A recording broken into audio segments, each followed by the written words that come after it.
శ్రీమాత్రే నమ. జయ గురు దత్తాత్రేయ నమ.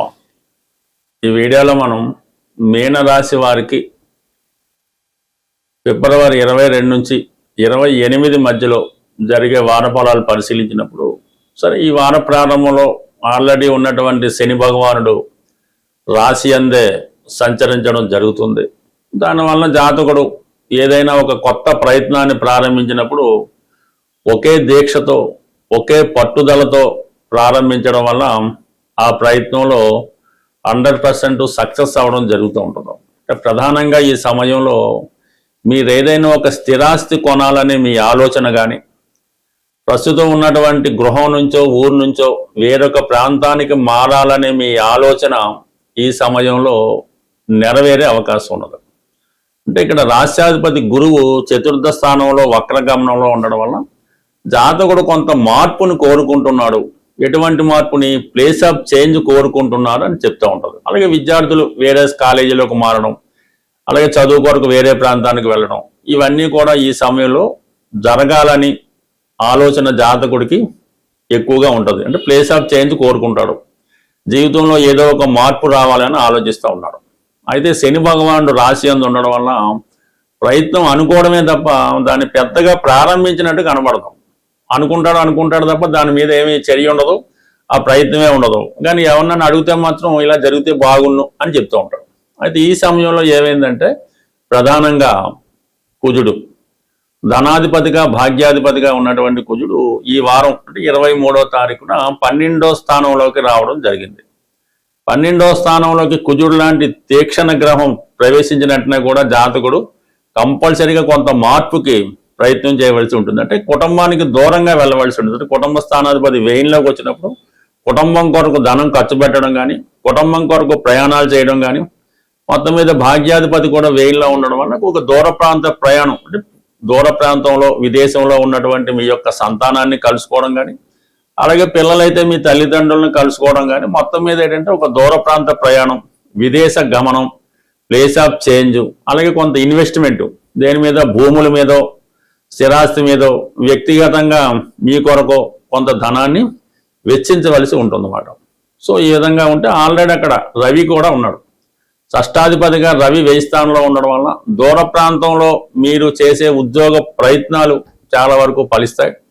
అలాగే అనారోగ్య సమస్యలతో ఉన్నవాళ్ళు వైద్యం కొరకు హాస్పిటల్లో చేరడం కానీ, ఇక్కడ కుజుడు రావడం వల్ల ఏదైనా ఒక సర్జరీ లాంటిదో దీర్ఘకాలికంగా కొన్నాళ్ళు ఏదైనా ప్రకృతి ఆశ్రమంలో కొన్నాళ్ళు చేరి అక్కడ ఫిజికల్గా ఆసనాల ద్వారానో వేరే విధంగానో మీ యొక్క వ్యాధిని తగ్గించుకునే ప్రయత్నం, బాగా ఒబేసిటీతో ఉన్నవాళ్ళు కొద్దిగా సన్నబడ్డానికి చేసే ప్రయత్నంలో కూడా ఈ సమయంలో మీరు తగు విధంగా ఈ ఆయుర్వేద సంబంధించినటువంటి వైద్య విధానాన్ని పాటించడం కూడా జరుగుతూ ఉంటుంది.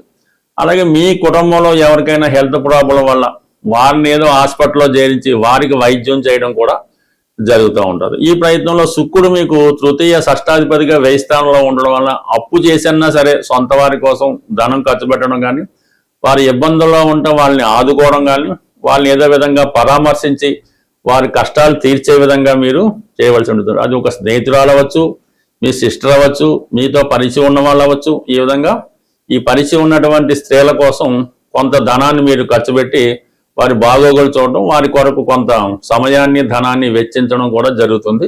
అలాగే కొన్ని కొత్త పరిచయాలు కూడా ఈ సమయంలో మీకు ఏర్పడే అవకాశం ఉంది. రహస్యంగా కొన్ని పొరపాట్లు కూడా ఈ సమయంలో చేయడం జరుగుతూ ఉంటుంది.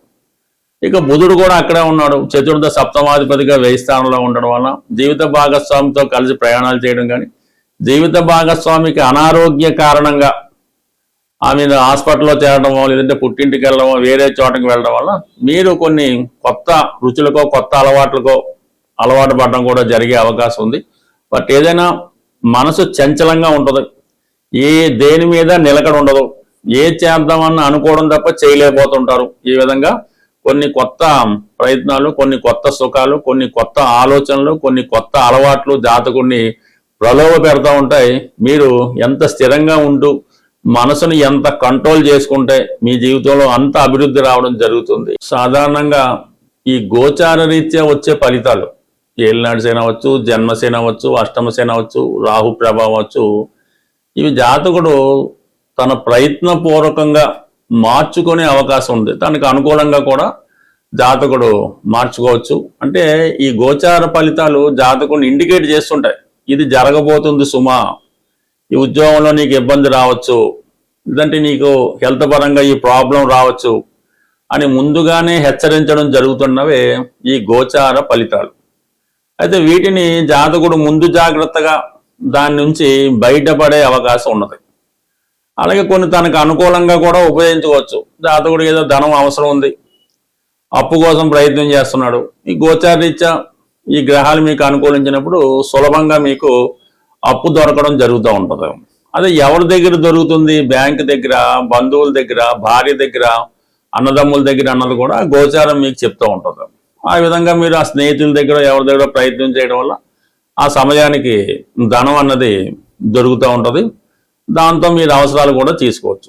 ఏదైనా గోచారం అన్నది ముందుగా తెలియజేస్తుంది, జాతకుడు దాన్ని అనుకూలంగా మార్చుకోవచ్చు. మరీ చెడ్డగా ఉన్నప్పుడు ఏదో ప్రమాదాలు జరుగుతాయి, లేదంటే ఇంకో యాక్సిడెంట్ జరగవచ్చు, ఇంకోటి జరుగుతున్నప్పుడు జాతకుడు ముందు జాగ్రత్తగా ప్రయాణాన్ని వాయిదా వేసుకోవడం కానీ జాగ్రత్తగా ప్రయాణం చేయడం వల్ల ఆ ప్రమాదాల నుంచి కూడా జాతకుడు తప్పించుకోవచ్చు. అయితే చాలామంది మేము చేసినటువంటి అప్పులు ఎలా బయటపడతాయి, అంటే రుణాల నుంచి ఎలా బయటపడతా ఉంటారు. అంటే రుణం అన్నప్పుడు చాలా రకాలు ఉంటాయి.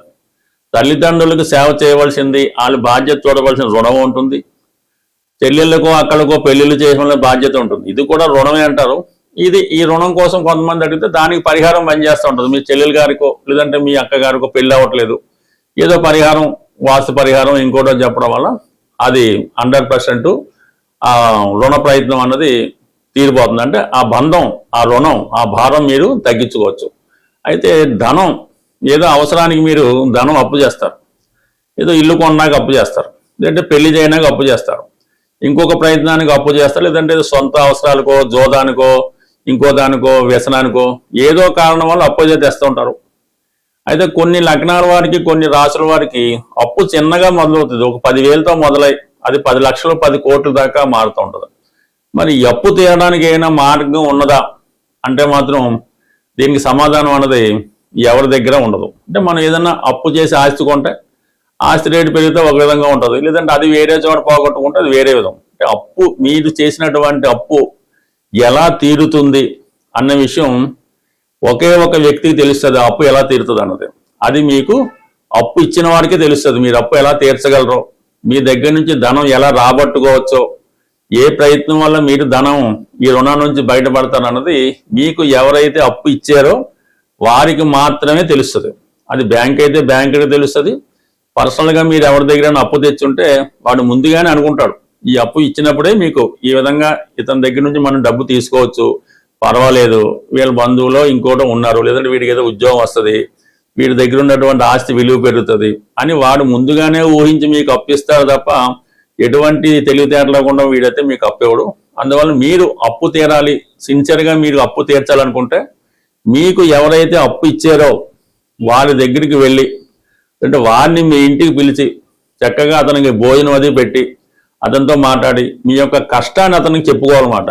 ఈ విధంగా ఉందండి, మీకు నేను ధనం ఇవ్వాలి, నాకు తీర్చే మార్గం కనబట్టలేదు, ఈ తీర్చే మార్గం మీరు చెప్పగలరా, ఏ విధంగా నేను దీని నుంచి బయటపడగలను అంటే మాత్రం ఖచ్చితంగా ఆ వ్యక్తి మీకు మరి మీ యొక్క అప్పు తీరే మార్గాన్ని ఆ జాతకుడు మీకు, అంటే ఆ వ్యక్తి మీకు సూచించడం జరుగుతుంది. ఇది తప్ప వేరొక మార్గం అయితే మీకు, అంటే ఎగ్గొట్టడం వేరే సంగతి, మీరు సిన్సియర్గా అప్పు తీర్చాలనుకుంటే మాత్రం మీకు అప్పు ఇచ్చిన వ్యక్తి ఒక్కడు మాత్రమే మీకు ఈ సమస్యకి పరిష్కారం చెప్పగలడు. అతనే మీ యొక్క రుణ సమస్యల నుంచి బయటపడగలడు. ఎటువంటి మొగమాటం లేకుండా వాడు ఎంత శత్రువైనా 100% మీరు అతని ఇంటికి వెళ్ళినా పర్లేదు, అతన్ని మీ ఇంటికి తెలిసి మీ యొక్క స్థితిగతులన్నీ చెప్పి మీ సమస్య చెప్తే అతను ఖచ్చితంగా మీకు ఒక మంచి పరిష్కారాన్ని చెప్పగలడు. అది ఖచ్చితంగా అమలు చేయండి. మీరు ఒకరికి ధనం ఇవ్వాల్సి ఉండి ఆ ధనం కొరకు ఆ వ్యక్తి ఇబ్బంది పడుతుంటే మీ జీవితంలో ఏదీ కలిసి రాదు, ఏం చేద్దామన్నా కూడా నష్టపోతూ ఉంటాయి. కాబట్టి ముందు ఎవరైతే మీకు అప్పిచ్చారో ఆ రుణం నుంచి బయట పడినప్పుడు మాత్రమే తర్వాత జీవితంలో మీకు సక్సెస్ అయితే వస్తుంది తప్ప ఊరకనైతే రాదు. మీరు ఎన్ని మంత్రాలు చదవండి, ఎన్ని పూజలు చేయండి, ఎన్ని దానాలు చేయండి, ఇవన్నీ కూడా మీకు టెంపరీగా మీకు స్వస్థత చేకూర్చగలదు తప్ప రుణ ప్రయత్నం నుంచి బయటపడాలంటే ఇది ఒక్కటి మాత్రమే ఏకైక మార్గం. స్వస్తి.